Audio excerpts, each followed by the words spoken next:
Hello, my fellow comic-loving people. Welcome to another Homebred Comic review. And today, we're actually doing a review. And I'm going to be tackling Iron Man. Unfortunately, without Tony as the lead.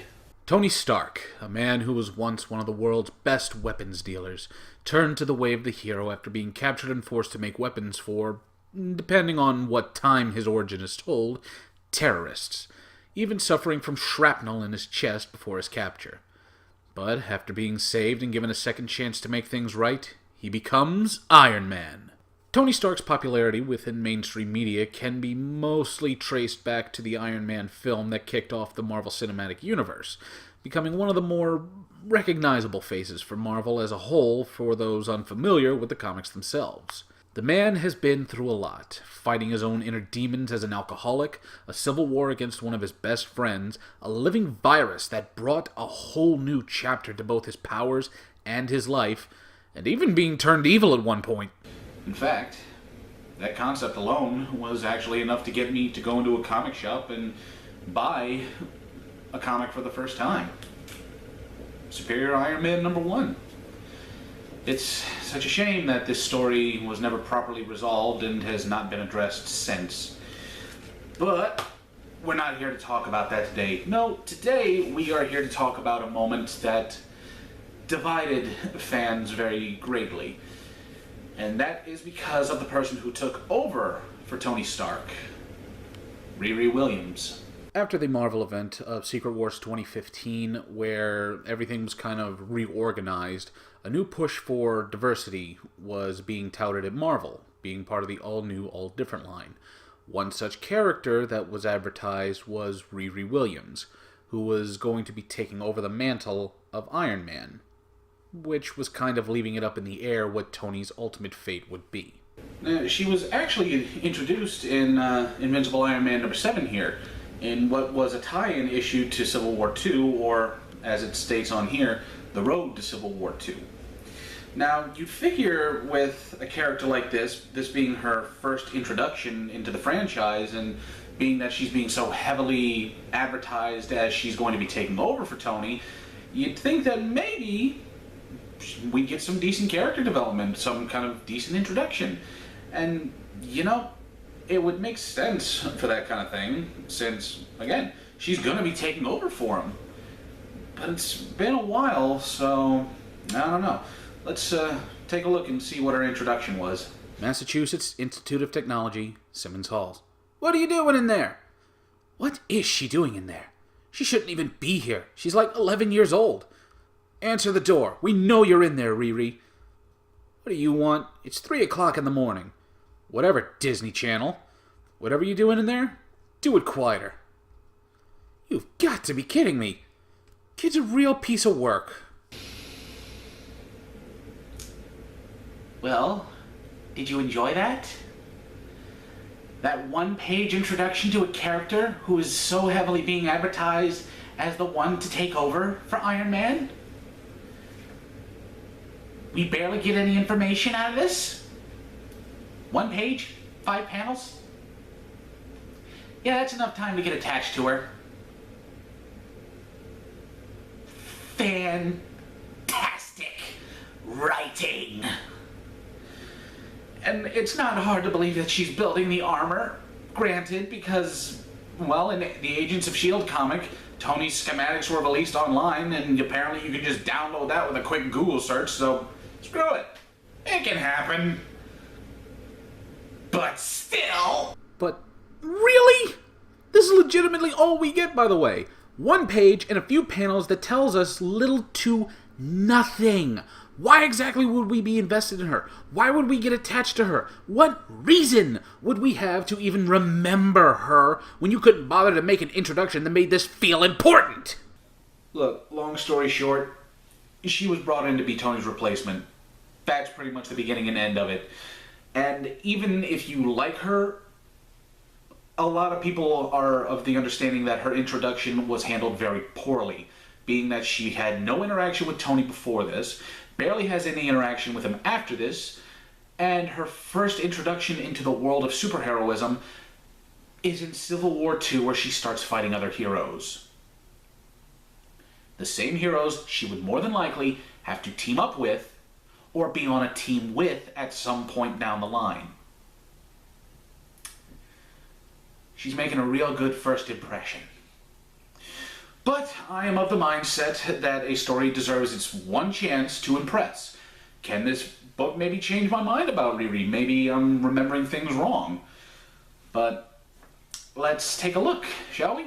At Invincible Iron Man #1. And right off the bat, there's a lot to talk about with this cover. First and foremost is that this is Riri on the cover, not Tony. Her name is actually pushed down there in the corner. Now this is bothersome because she never calls herself Iron Man, yet she's under this title. Why? Why wouldn't you call this Ironheart? Oh, that's right, because she's unknown and you can't profit off of an unknown character, so you lie. Okay, I'm sorry, I know I'm getting frustrated already, but that really does irritate me. Marvel, you spent all this time pushing Riri up to the point of nauseam. And you don't even have the confidence in her to actually sell the book. So you don't put her name at the top. That's cheap, and it irritates me to no end, because it's basically admitting you knew she wasn't good enough. But anyway, moving on. The other thing is, this armor she's wearing, yeah, while she'll end up in the armor eventually, and we will get to that at some point, I promise, she doesn't wear it here. We'll talk about her armor once we get into the book, so patience, my friends. We open to a man, possibly a doctor, telling Riri's parents that the reason she's been acting up is due to boredom, and he tells them that she's tested at a level of super genius, so treating her like the 5-year-old she is boring her since she's not being challenged. Really? We're going this route, huh? Okay. The man tells her parents that she needs to be shown love and affection so she doesn't recede and become more antisocial, and while he's saying all this, she is in the hallway staring at a brain on the wall. That's not weird at all. And these first 2 pages are their method of filling us in on her history. Through flashbacks. My favorite. Okay, look, this is a personal gripe I have in storytelling. I don't mind if a story takes like an issue or a chapter or whatever to tell a story set in the past. It's a decent way to fill us in if you don't think you're capable of actually filling us in through dialogue or natural conversation. It's fine. The problem is, this book does this irritating thing where it goes from the past to the present, to the past, to the present, to the past, to the present, like almost every 2 to 3 pages. We get a little bit of her backstory, then we jump to the present where we get stuff, and then it jumps backwards to fill us in on stuff that we either don't care about or does not help her case at all, and then it'll jump back, and it goes like that multiple times, and it's irritating as all hell to me. That's just my personal gripe, but it's one I can't look past. And so our next page is actually the reveal of her suit of armor. Yep, we've kind of seen it before. It's big, it's bulky, it's gray and kind of blocky. And I actually like this look. Yeah, I'm not joking either. I actually do like this look for her armor. It feels somewhat fitting. It's very reminiscent of Tony's first armor being somewhat simplistic looking compared to later models. Funny thing too, I had the previews for this issue, and the suit looked a little bit different. It had the yellow faceplate with some red highlights, basically like it was trying to work in the Iron Man look. And quite honestly, it doesn't look all that great, and it's just for show. But her armor looks like a base model to build off of. It looks like the start to a whole new original line of armor, and that had me excited. Keyword. Had. But we'll cross that bridge when we come to it. Okay, let's talk about this little elephant in the room, shall we? When Riri first showed up in promotional images, she pretty much featured a big-ass afro, and everyone was making the same kind of jokes. How does she fit her head in the helmet? Well, luckily someone decided to fix that and gave her the current hairstyle you see here. Riri shows up in Wyoming with a massive gorilla thing bursting out through a door as she catches it, only to find it being followed up by other monsters, and the source is a villain known as Animax, a mutant named Blake Shield who can create creatures from her own DNA and control them. Riri faces off against these monsters while she asks for her AI to search up Animax, and this AI she apparently made herself after Tony declined to give her one when she effectively begged for it. Yeah, this was during Tony's series in which the writers decided, oh yeah, he's got to interact with her at some point, so this makes some form of sense.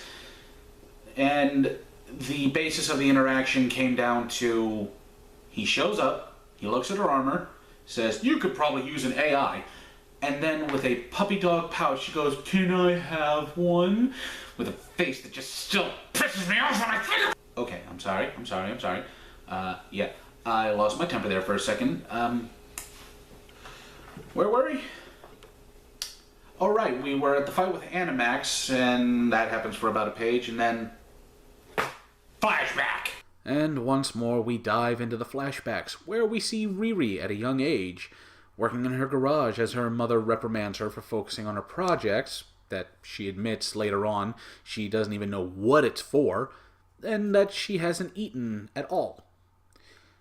Basically, this is to tell us that she gets wrapped up in her work and forgets to take care of herself. Kind of like someone else. But that gets sidelined once a new person shows up who is totally not going to be her best friend. Oh boy, I'm so glad we had that scene. Makes her character so much more interesting than had we been able to spend time with her naturally over the course of a couple of issues, couple of books, maybe a couple of months, few years, to where we form a natural bond with the character and we come to care about her, hope for her well-being, get to know her, rather than sitting here going, get back to the fight! Speaking of which, we cut back to the fight. For one page in which we get Animax's wiki page that I gave you earlier before we go into another flashback. And wait, no, not another one, no! Damn it. Okay, so now we're in a park where Riri and her family as well as her best friend are enjoying the day, while Riri is an unlikable brat towards her father for wanting to spend some time with her. Oh, I'm sorry, I mean stepdad. See, because she's putting a lot of emphasis on that. But that's going to come to an end as, shock of all shocks, a gang fight breaks out.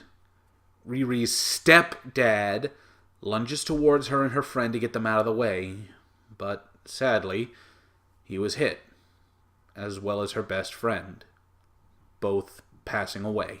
Look, I know I keep calling her best friend just her best friend. Her name's Natalie, by the way. But I just can't get invested about the death of a character who was made simply to die just to give our hero another tragic loss, because that's so original. Especially when her poor father is treated like crap by her. She has this mentality of, oh, he's not my real dad, he's my stepdad. And that doesn't make for a good character. It makes her someone who is distant or heartless. But, well, we'll touch on that when we get to another issue. Anyway.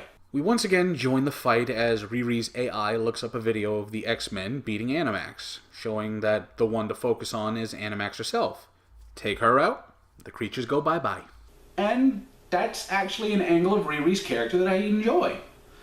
She doesn't just keep throwing stuff at the wall hoping something works beyond trying to keep the enemy distracted. Instead, she looks up history of the villain, tries to find out the best way to beat them, and acts on it. Too bad that's never done again. Anyway, she threads the needle and knocks out Animax, causing the monsters to fade while the police hold their guns to her. She just saved them, and they hold their guns up to her. And one shoots her in the helmet, and tells her to get on the ground. Her response? Magnet the gun out of his hand, which is a felony, by the way, and destroys the gun. Also a felony, more than likely. So, after Riri's felonies that she doesn't answer for, we cut back to her garage where she's working on her armor. Her mother arrives to check on her, and they talk/argue about how she needs an AI and yada yada yada yada yada. Dude shows up with a box and has a box inside that says, "Push me," and she does, and bam! Blue Tony Stark! What? And that is the end of issue 1. I can't say that it's an awful issue. It's not good, really, more passable than anything else. The fact that Riri seems to understand her own level of skill is quite nice. And I love the fact that her first instinct was to look up how to defeat an enemy and see how others have done it, for one that she's never faced and wants to find the solution as quickly as possible. It's a shame this never happens again, and we unfortunately continuously get her backstory through flashbacks, which, as I mentioned earlier, is not something I'm fond of the way they handle it, because we keep jumping back and forth between them. And it's done as more of a reason of they shoved her in as quickly as they could and they're trying to fill in the blanks, and it's just like, no, you'll like her, I swear, you'll really, really like her. Unfortunately, this series, it's a case of this was the best issue, bar none. Because after this, things go downhill quickly. But we'll talk about that some other time. As for where we're going, well, we'll see. But I thank you guys for watching very much. Hope you have a fantastic day, and I will see you for the next HomeBred Comic Review.